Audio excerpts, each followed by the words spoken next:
What's up, guys? Welcome to another video. Today I am gonna talk about the best lens for car photography. I already made a video on this a while back, a couple months ago, when I first started actually doing car related YouTube videos. If you guys want to check it out, you guys can, but this one is gonna be significantly better because I'm not gonna talk in front of the camera like I did before, just on a desk, like boringly.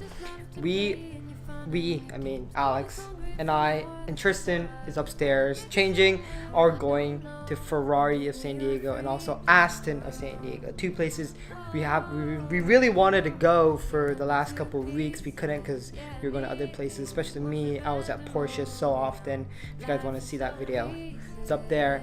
But what we're going to do is we're going to talk about the best focal lengths and the best lenses you guys can use, or you guys can have when you're taking car photography pictures, because there's a lot of different scenarios where each different lens is going to be best for those situations, like, you know, wide angle, or a more of a larger focal length, like something like the 70 millimeter. And also we're going to talk a little bit about the f-stop, if you guys want a faster f-stop like f1.4 or f1.8, because some of those lenses have that. Mine does. I'm shooting right now has an aperture of f1.4. So we're gonna do it infield little version of, you know, like sort of demonstrate the different focal lengths of each lens. He brought his camera. He has a beast of a camera. We'll talk about that in a little bit. So we're gonna sort of do that and show you guys, so it's not boring, like, you know, sit down and just talking. So we're gonna get ready, and I'll see you guys at Ferrari of San Diego. So we just arrived here at the Ferrari dealership, and look at this. There is an 812, and what I'm gonna do is, this guy's just walking around looking at the cars. What I'm gonna do is I'm gonna stand in a spot. I'll stand right here, actually, in front of the car. I'm gonna take a photo of it. Remember, so what I'm shooting with right now, for those of you who guys don't know, I have an A6500, Sony A6500 with the Sigma 16mm f1.4. So the full frame equivalent, it's like a 35. No, it's a 24. My bad. It's a 24mm full frame. For those of you guys who shoot full frame. It's a 16mm APS-C, so it's cropped in. That's why it's 24 full frame. I'm gonna stand right here, a little bit away from the car. So right here, I'm gonna take a photo. So Alex here is taking a picture of the LaFerrari. We sell red. This car is literally $1 million. Like, how is it 3.7 here? Ridiculous. So he is shooting, I believe, 24, right? Yeah. 24 f what? F4. F4, 24 f4 Get those, of this LaFerrari. Nice depth. Getting a good angle here. This is a similar angle that he's getting. Alex is here shooting at a 70mm towards the engine of the LaFerrari, as you guys can see.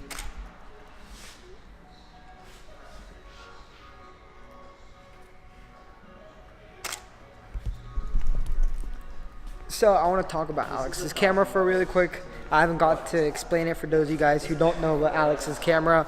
It is a 5D Mark IV. He has a 24-70 L f4. So the L series. No, it's a 24 to 105. Oh, it's a 24 to 105. My bad, not 24 to 70. F4, right? F4 yes. L lens. So it's a big boy lens. It's a big boy setup. And it's the version 2, so it has image stabilization as well as autofocus. Yeah, he has like a big boy setup. He has a beast of a setup.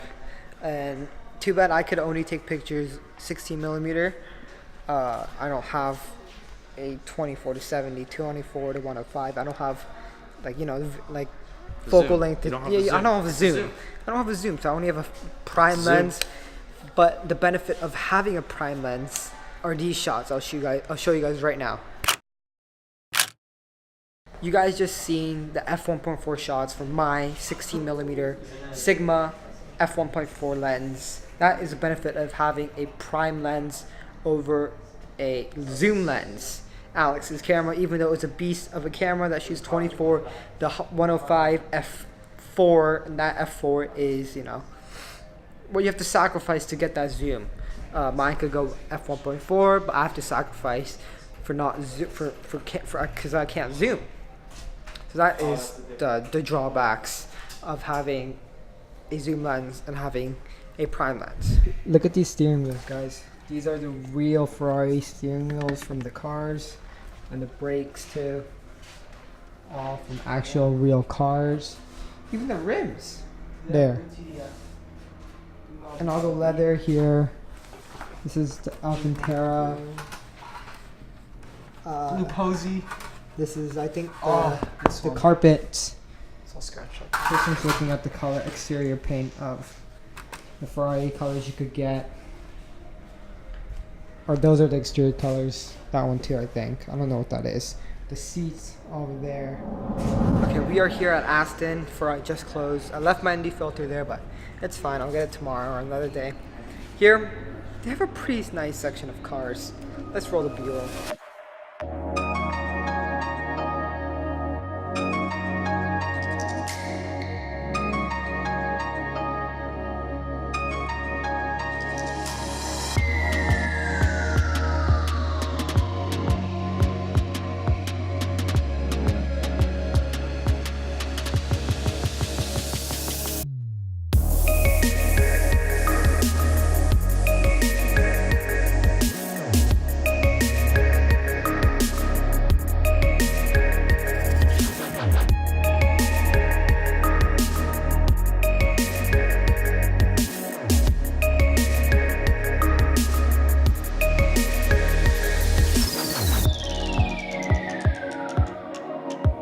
So Alex here is taking 105mm focal length shots.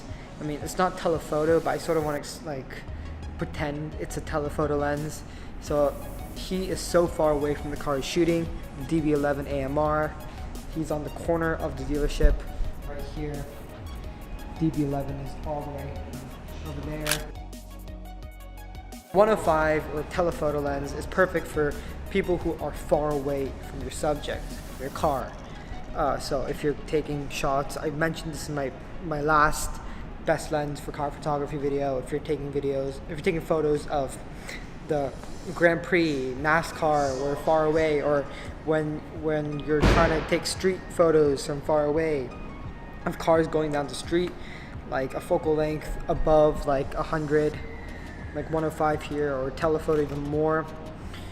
There's even higher focal lengths than 100 you could get is best for you guys. So reviewing 16mm like me, when you're really close to your subject, like right on here.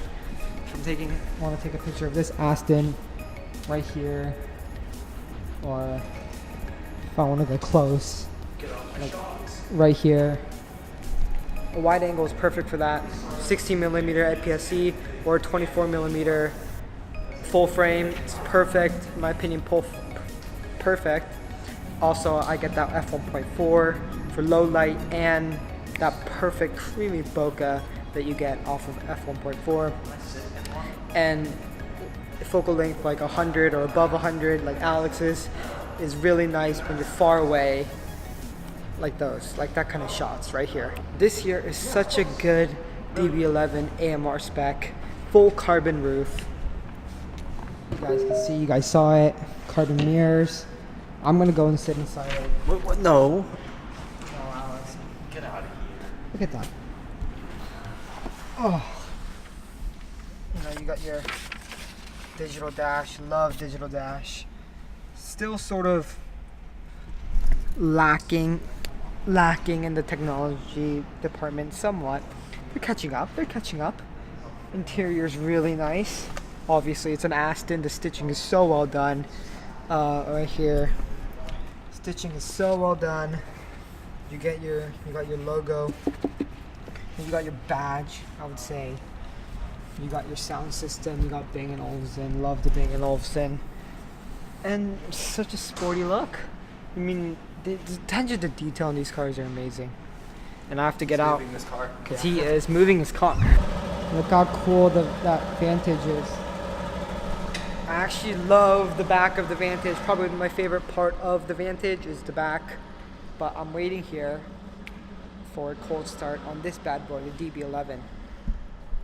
AMR, twin turbo, V12, in that lime green, full carbon hood, really sick rims.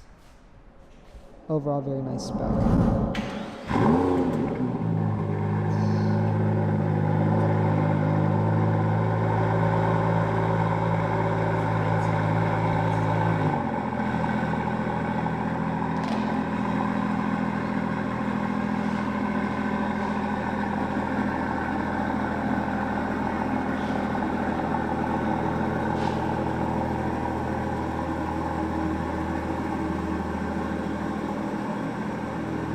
So I am gonna end the video here right in front of this really sick Vantage.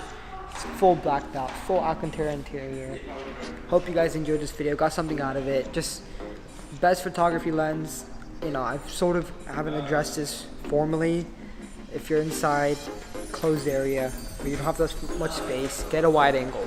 You know, 24mm full frame or 16mm APS-C, or even you could even go smaller than that. If you're shooting far away, from distance, F1, NASCAR, far away, get a telephoto lens, say 85, 100, even 100 plus. Those lenses will be the best for you if you're far away. I hope you guys enjoyed this video. If you guys enjoyed it, please leave a like, subscribe. I'll see you guys in the next one. Peace.